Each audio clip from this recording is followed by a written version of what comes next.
இஃப்தாருக்கு கிர்னி பழத்தை வச்சு ஒரு சூப்பரான ஒரு ஜூஸ் ஒன்று ரெடி பண்ணிடலாமா? இதுக்கு வந்து ஒரு கிர்னி பழத்தை எடுத்து 2ஆக கட் பண்ணி எடுத்து அதில் உள்ள சீட்ஸ் எல்லாமே ரிமூவ் பண்ணி எடுத்துக்கோங்க. அதுக்கப்புறமேட்டு இதில் இருக்கிற சத பகுதி எல்லாத்தையுமே நல்லா இந்த மாதிரி வலிச்சு எடுத்துட்டு அதை ஒரு மிக்சி ஜாருக்கு வந்து மாற்றிக்கோங்க.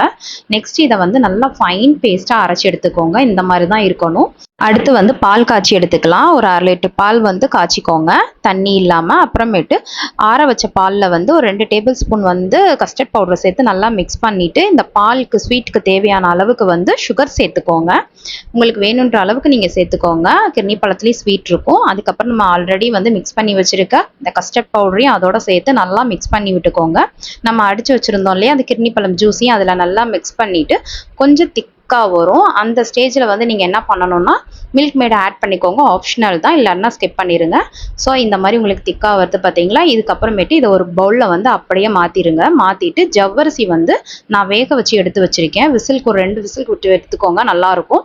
அதை வந்து தண்ணியை ட்ரை பண்ணிவிட்டு இதோட ஆட் பண்ணிக்கோங்க. சம்சா சீடையும் ஊற வச்சு எடுத்து வச்சுருந்தேன், அதையுமே இதோட சேர்த்துட்டு நல்லா மிக்ஸ் பண்ணி விட்டுட்டு இது ஆறுனதுக்கப்புறம் அப்படியே ஃப்ரிட்ஜில் வந்து உள்ளே வச்சுட்டு நோம்பு திறக்கிற நேரத்தில் எடுத்து இதை வந்து சர்வ் பண்ணி பாருங்கள். அவ்வளோ சூப்பராக இருக்கும், குடிக்கிறதுக்கும் அவ்வளோ டேஸ்ட்டாக இருக்கும். இதே மாதிரி ஒன் டே இஃப்தாருக்கு நீங்கள் ட்ரை பண்ணி பாருங்கள். மேலே உங்களுக்கு நட்ஸ் வேணால் நீங்கள் வந்து போட்டுக்கரலாம், அது உங்களோட ஆப்ஷனல் தான்.